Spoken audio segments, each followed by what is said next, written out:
Ayan, praise the Lord. Pagkasabi nga wa, praise the Lord. Ayan, muli po tayong tumayo at tayo po'y mananalangin muna. Sige po. Dakilang Diyos, kami po'y nagpapasalamat sa araw na ito, Panginoon. Tunay nga po, sagana sa aming mga sarili, wala po kami magagawa.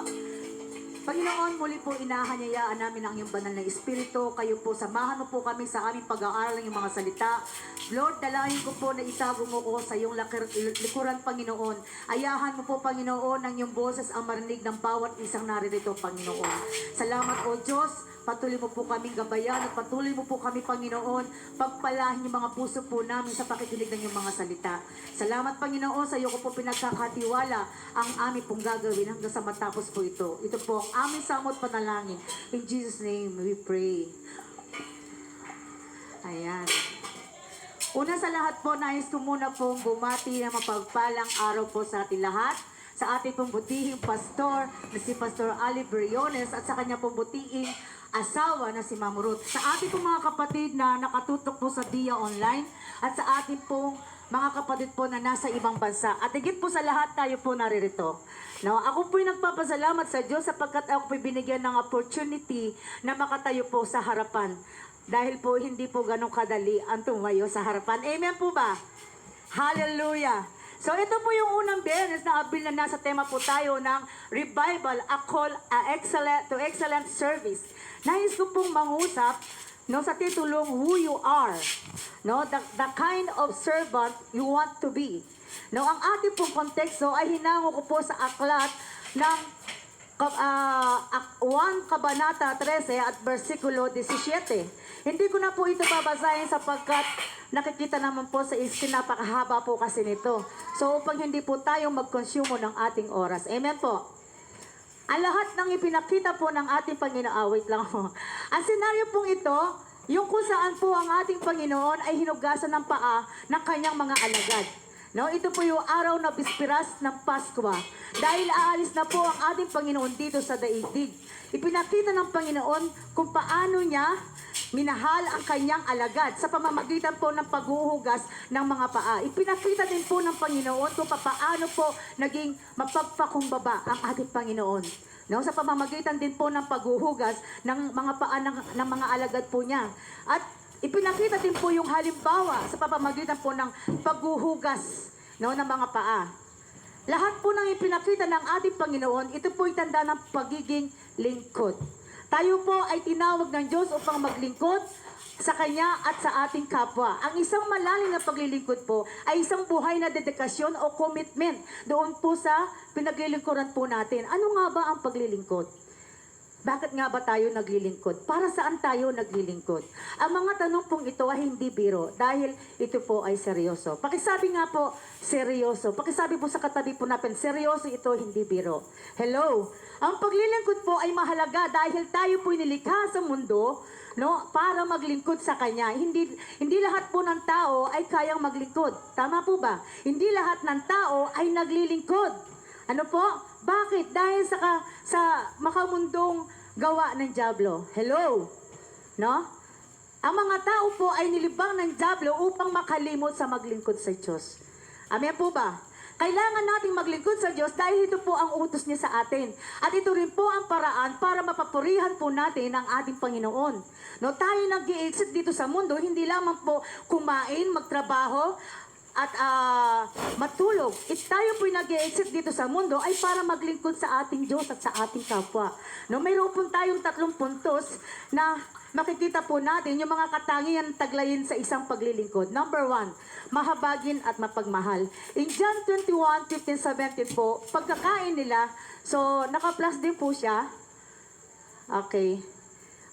Hindi ko na rin po siya babasahin. Sa pagkakataon pong ito, 3 beses tinanong ni Jesus si Simon Pedro na mahal mo ba ako? Para praise lang po, mahal mo ba ako higit pa sa mga isdang ito? Mahal mo ba ako higit pa sa pangingisda?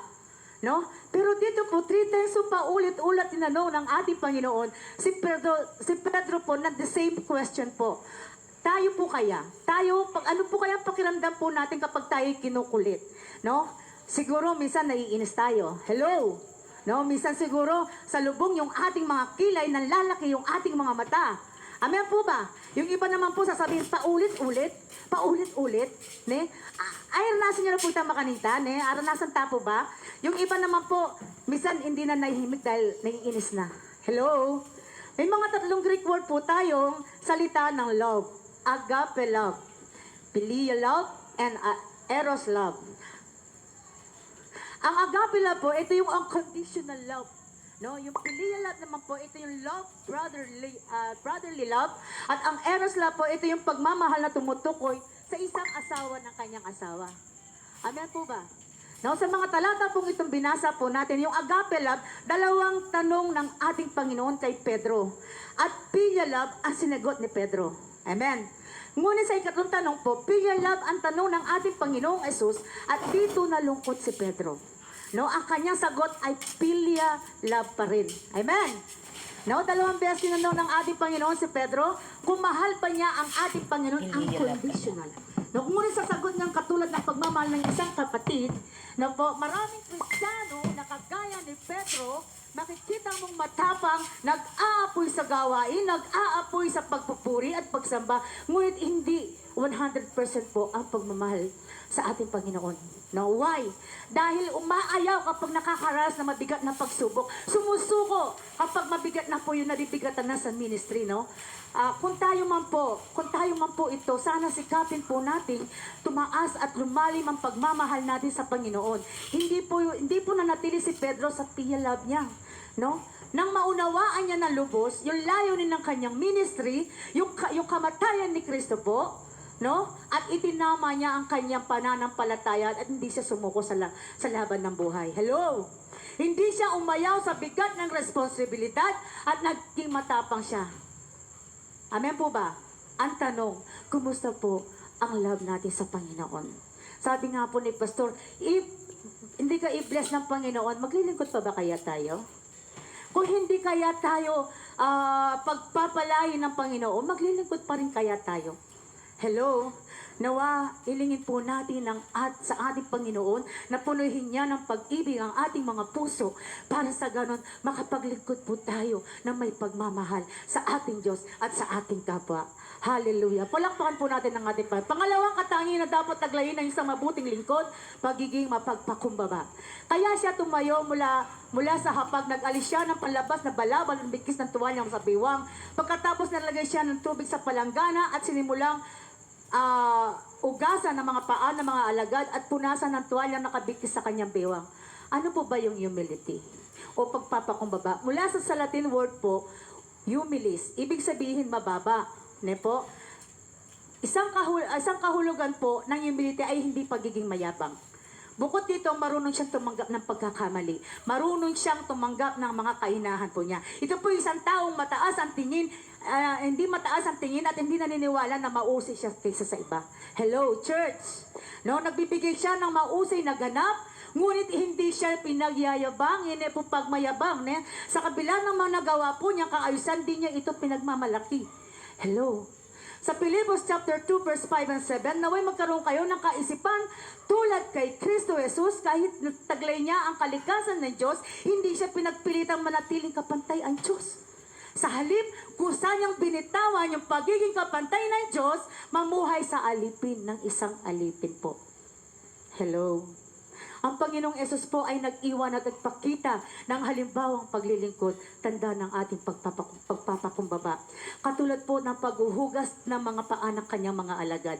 No? Sa ating pong community, no? Ang ating barangay, anuman pong paglilingkod, yan po ay tinatawag na servant. No, pag sinabing servant, alipin, aluway kang manutos, aluway kang puro ka utos, puro ka turo ng turo, baka mapunsi po tayo. In public servant po, pagdaratang po itang pagkakataon na mangumpay niya, ang gagalang, ang babait. Hindi naman po nila lahat. Pero sa totoo lang po, no, a lot of nangangampanya po, mga tumatayo, nangungumpanya po, no, makikita po natin ang babait nila, ang daling lapitan. Pero kapag nanalo, namigay ng ayuda, akala mo, sa bulsa po nang galing. Hello? No? Yung pag-treat po nila sa tao, akala mo, upahan. Nakakalungkot po. Minsan data niya po yung tao, sabihan natin ating ayuda. Alas 12 ipapalain kaya, alas 7 po, papunta lang na yung tao. Makalungkot po ito. Papaninaya din pilang oras si tao. Pero yung kamatotohanan po ta, naman minibat ka rin bulsada. Minibat siya po. Karen tao mo rin. Hello? Dapat marunong po tayong magpakumbaba. No? Yung ganitong paraan po, isang pinakamababang uri ng paglilingkod. Kadalasan ginagawa po ito ng isang alipin sa kanyang amo. Pero ang ating Panginoon kabaligtaran po, ang ating Panginoon po, pinili po niya maging alipin. Pinili po niya magpakumbaba. Pinili po niya maging lingkod sa atin. Hello? Amen po ba? No, katulad po na yung awitin na, ito na lang po yung kanta na Make Me a Servant. Make me a servant. Nawa, bigyan po tayo ng Diyos ng pagpapakumbaba at bigyan tayo ng Diyos ng pusong mapagpakumbaba. Ano po? Sabi nga po, make me a servant, humble in me. Lord, let me lift up those who are free, and may the prayers of my heart always be. Make me a servant, make me a servant today. Palakpan po natin. Pangatlong katangian dapat taglayin ng isang mabuting lingkod, magiging modelo. No? Tinatawag po tayo ng Panginoon na maging modelo po tayo. Tinuruan po tayo, hindi ko na po babasahin dito sa John 13:15 po, makikita po natin dito ng ating Panginoon para ito hindi lamang magligtas, maglingkod upang magbigay ng halimbawa sa bawat isa po sa atin. Halimbawa sa mga mananampalataya, hindi lang po sa ibang tao, kundi tayo po mananampalataya ang inuutusan na maging modelo. Kung gusto po yung pagiging modelo po natin sa ating pamilya, sa ating mga community, sa ating mga nasasakupan po, kumusta po yung ating pagiging modelo? No? Nais ng Diyos na turuhan po tayo na maging alimbawa. Na una po sa ating tahanan. Nais ng Diyos na gusto po natin, kung gusto po natin matuto yung ating mga anak na mabuting bata, marespeto, masunurin, magalang, dapat natin turuhan na mabuting aral yung ating mga anak. Hello? Minsan po mali nagagawa na kaya po. Diba? Dapat tayo po, lalo na tayo mga magulang, no, tinuturuhan po tayo ng ating Panginoon para ma-execute po natin yung ating mga anak. Dapat tayo mismo mga magulang. Hindi po sa eskwelahan, hindi po sa labas. Amen po ba? Kung gusto po natin maglingkod sa Diyos ang ating mga anak, dapat una tayong maglingkod. Utusan yung maglingkod samantalang ikaw kaya makaluklok. No? Mas una mo pa itang kaburyan ng mas una mo mamunta ka SF ka sa munta ka ting life group mo, ting minutos mo ng anak mo. Hello? Are you with me po? No? Pasalamatan siya po yung Diyos in life ng Rachel. Yeah? Minsan po, akakwentuhan siya. Nung lalawin ni Eme, numagpiyak ka